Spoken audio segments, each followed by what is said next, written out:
Yo, peace, peace. What's poppin'? What's good, family? What it do? Hope everybody happy. Enjoying this Sunday. I know I am. You know? But look, check this out. I don't care, what you believe in, or it doesn't matter if you're a Muslim, an Israelite. It really doesn't matter what you are, a Muslim, Israelite. You spiritual. Don't matter what book you read or whatever. That stuff, that stuff don't matter to me. What matters is just love. Like for real, like love, because it's like when you show love, you get love. Like it's a lot of people who judge people, who like to judge people. I don't like to judge people. I like to find the good in people. No matter what they done, it's like I like to find the good in them. I'd rather talk about the good than the bad. But it's like it's human nature to talk about the bad instead of the good of somebody. So what I really want to just say is everybody is searching to try to take their spirituality to a higher level. But in that searching, it's a lot of bickering and fussing and debating that goes back and forth of elevating. I believe, my truth, when you're elevating to go higher, you leave all that stuff that you used to do. It's supposed to be beneath you now. Elevating to going higher in your spirituality, like why would you still have fussing in your spirit? Why would you still have debating in your spirit? And when I'm talking like to myself too. So don't nobody think like I'm just putting that out there towards people. I'm talking about myself too. Because this stuff that I work on myself. So what I'm telling you, this stuff that I work on, because I had an Israelite spirit, and not against none of my Israelite brothers or sisters, but a debating spirit comes with certain things that you associate yourself to. So I try to associate myself with the Creator and not the Creator that most texts talk about, because most texts talk about gods, Gods, little G's and big G's. Those gods are not the Creator, but texts mix that up and have you thinking that those gods are the Creator. But that's another story. I don't even really want to talk about that, because we could go into that for hours. So what I want to say is I encourage people to look into texts like the Nazarene Essenes, the Gospel of the Essenes, the Oahspe. And why do I want people to look into them books? Because those books are lost books, destroyed books, books that was put on fire by the Vatican. The Vatican, they did a lot to have things, because they want the world or religion to go how they want it to go. It's like, we gotta find out how to get back to how we were as a people. And I'm talking to my people. I'm talking to my melanated people, the people of the sun. So it's like we got to get back to the old ways of things. You know how, when you look at things, you be like, man, back in the days, the old ways was better. It's like nowadays stuff is crazy. So we got to get back to the old ways, like the old laws. Even when you want to go into textbooks, like a lot of that stuff that was written in the Bible was penned by the lion scribes of the pen that's in the Bible. Now they done added animal sacrifices. They done changed it from eating fruits and vegetables and seeds into eating dead animal flesh. You know what I'm saying? Dead animal flesh is wild when you sit back and think about it. Because you a vampire. That's like being a vampire. And a lot of people say, well, you cook the blood. I cook the blood out my food like them books say, cook the blood out. You're not cooking all that blood out. You're not cooking the blood out. When you cook a steak, what you doing? You eating sauteed blood and onions. You're not cooking that blood up out that steak like that. Like, that's wild. So basically, it's like this. And basically, when you eat dead animal flesh, say this. When people pass away and their spirit go on to another realm, you bury them dead bodies in the dirt. Put it in the casket, put it in the dirt. When dead animals die or get slaughtered, where they go? In your stomach. Now what that makes you? You a walking graveyard. If you eat a cow, you might as well eat a dog. You might as well eat a horse. So stop looking at other races when you be like, well, they eat cats over there. Well, you eat dogs. You do too, because you eat dead animals.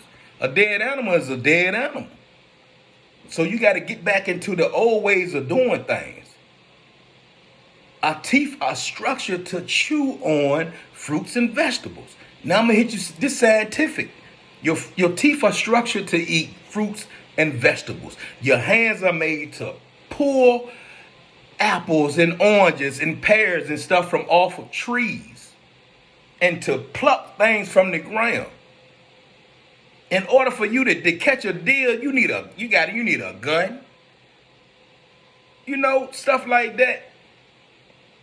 You gotta build stuff to catch your prey. Come on now, don't you know that the way we are, we were made to get our food easily. That's why you can plant a garden. You can plant an apple tree. Because we was made to do that. Our teeth are structured to eat fruits and vegetables.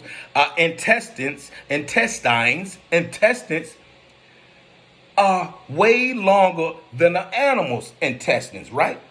You want to know why? Scientific stuff. Because our intestines are long, right?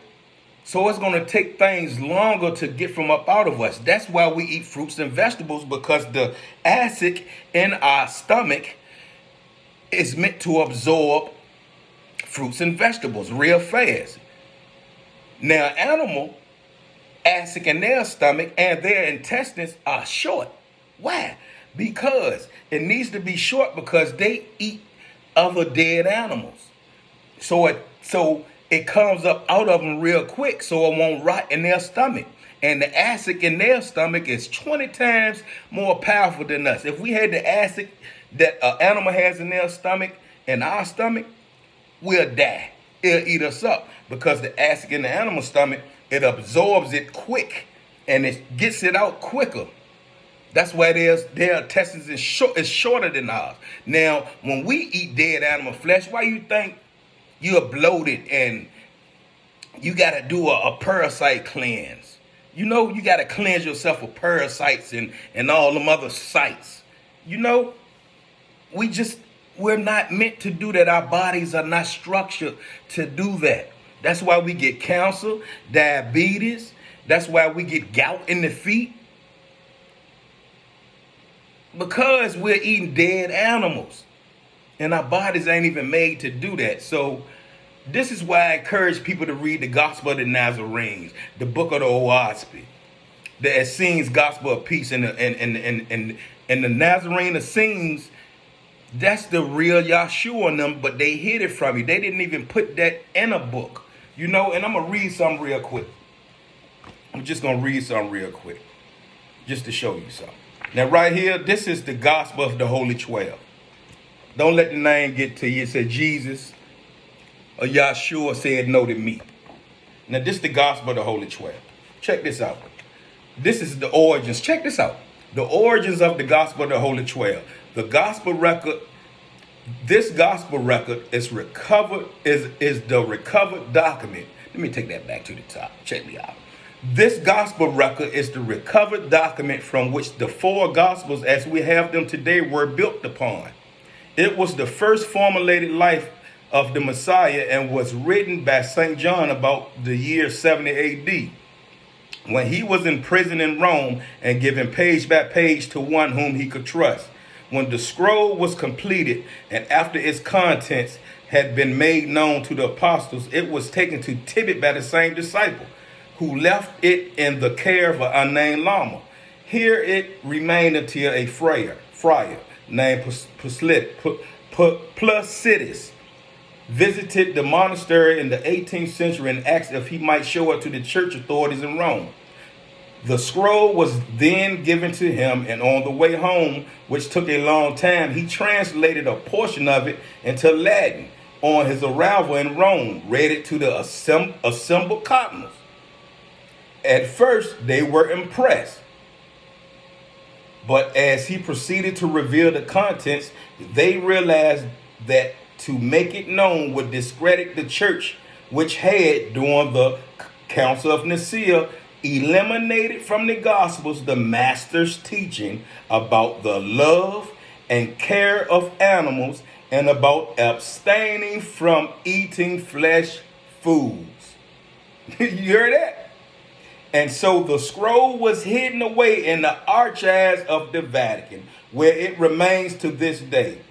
The reason this gospel contains much that is in St. Matthew, St. Mark, Luke, and John is because there were many gospels written about this time containing the true teachings of Yahshua.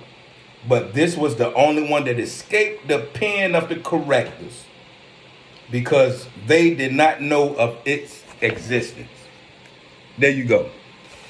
If you want to get this, the Gospel of the Holy 12. It's a great read. It talks about we wasn't eating flesh, man. When you go back into the original text, the original literature, they won't eating that stuff, man. They won't eating flesh food, So I just encourage people to don't let nobody think for you. Just don't let nobody think for you, man. And just know that there's a lot of things that's been hidden from us. Now, when you first come into some knowledge, just know that's only the beginning. You know what I'm saying? The rabbit hole gets deep, deep, deep. You hear me? So I encourage y'all, man, to, take from what I tell you and do what you want to do with it. But I just want to say, take it a little higher. Don't be scared to dive deep. Don't be scared to dig into more stuff. Because one thing I want to say, it doesn't take you away from the Creator. It brings you closer to the Creator. You'll start to know the characteristics of the Creator.